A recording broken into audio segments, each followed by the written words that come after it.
I am the best in the world at what I do, and what I do is commentate. Hello everyone, I am the voice of the voiceless, the speech of the speechless, the fish of the fishless. That didn't make any sense. I swear every time I do these intros they get weirder and weirder. Actually, that's actually pretty fine when you think about it, because today's commentary is Splinter Cell, featuring the main character, Sam Fisher.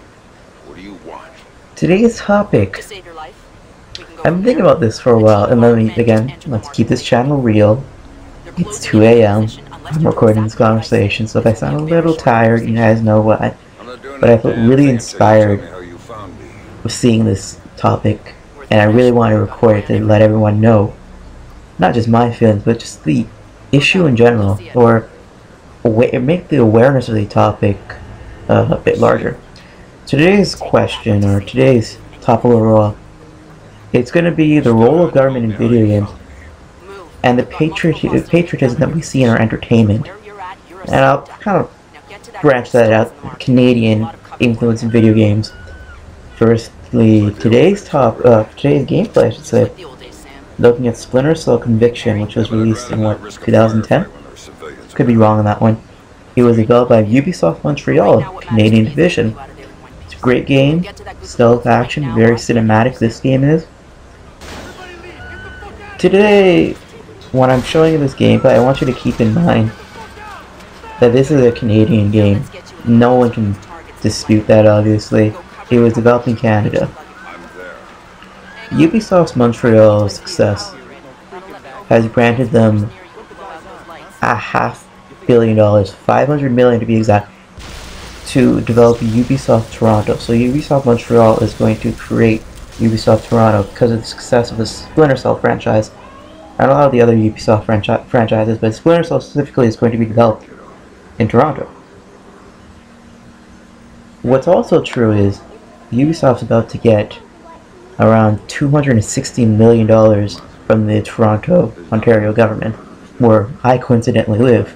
That's my money going to Ubisoft Toronto. You know, I think about it, my demographic for my channel is probably going to be 18 to 25 year old. That's just the nature of the game. TYT Nation, if my video gets uploaded there, it's going to be 30 plus. It's going to be people who don't know video games or aren't attached to video games.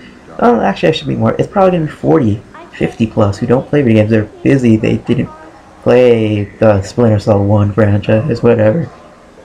So they may think, my tax dollars going to video games? That's a waste of money. So I want to make the argument that I believe that this is actually a good use of money. Why do I say that? Why I say that is, as a Canadian, and again, yes, I am Canadian, there is a huge focus on Canadianism in the products. I'm not sure if Americans are aware of this, and TYT Nation, and once again, if I get uploaded there, I want to see comments from American if they actually knew this. There is an actual law in Canada when it comes to our music, that if it's a Canadian-made product or a Canadian-made album, it gets a Canadian maple leaf. And the more Canadian it is by the production, like, I don't know, materials, the artist, the paper used for the covers on albums, it becomes, like, I think it's out of 4 bars, and 4 is like ultra mega Canadian.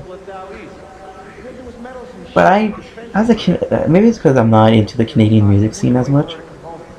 I think it's kind of lame, to be honest with you. But in reverse, if this were to happen with Canadian video games, I would be happy. I like seeing the patriotic nature, or our patriotism in video games. We've developed games like Ubisoft's developed games like Assassin's Creed, Splinter Cell. Deus Ex was developed by Square Enix and Eidos. The gameplay I showed yesterday, or whenever you guys see this, Metal Gear Twin Snakes was developed in Canada. Mass Effect, developed in Edmonton. These are all video games that are developed in Canada, and as a Canadian, I like seeing it. Video games are a very marketable industry, but it's also a very risky industry. They were putting money into things like the War on Terror, War on Afghanistan. all these awards. I want to see money put into things that people actually buy in the entertainment world. Now, I don't know if 260 million is the correct figure. If you look at Ontario politics, we really have issues with money. And this is spread over 10 years, obviously. I'm not going to be sensationalistic and say, oh, it's just, it's 1 year. It's going to destroy Ontario. If anything, it's going to destroy Ontario. It's the Maple Leafs. Da, da! I got my first Maple Leafs joke in, that got instant credibility. But I just want to say, as an outsider to America, you guys have it a lot luckier than we as Canadians, because we have to search and look for Canadian idols, and I don't mean the TV show, obviously, for many people trying to think of a smart comment.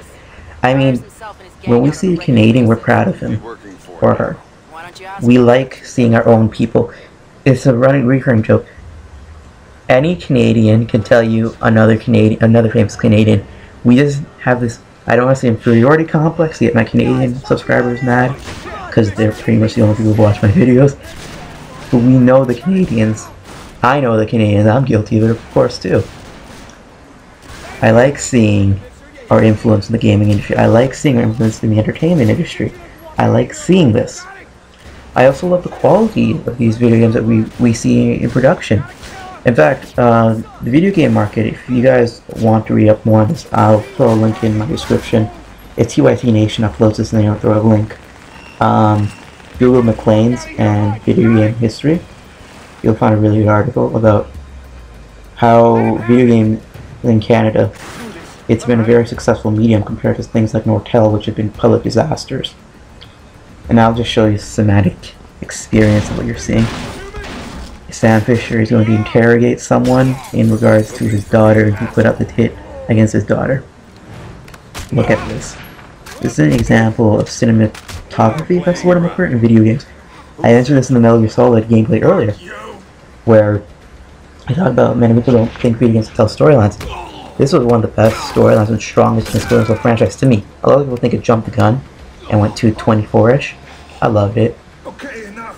But I want to hear people in the description talk about anything I mentioned today, whether it's patriotism. If you feel patriotic when you see a video game developed in your country, in your state, in your province, maybe you should comment about the role government should play. Because should they stay out of the entertainment media, or should they contribute into the form of subsidiaries? Personally, I'm excited to see Ubisoft Toronto, although the company does some mistakes every so often, like every other company. You gotta love this scenery. If you're skeptical about video games, I'm telling you, watch my videos. Watch the games I select and talk about in terms of their cinematography. They are excellent each and every time. Of course, people, you're watching TBS, The Brandon Show. Love you guys. Thumbs up the video. Subscribe, all that gist. Let Sam Fisher play us out. And comment. Love you guys. Hashtag get TBS on TYT.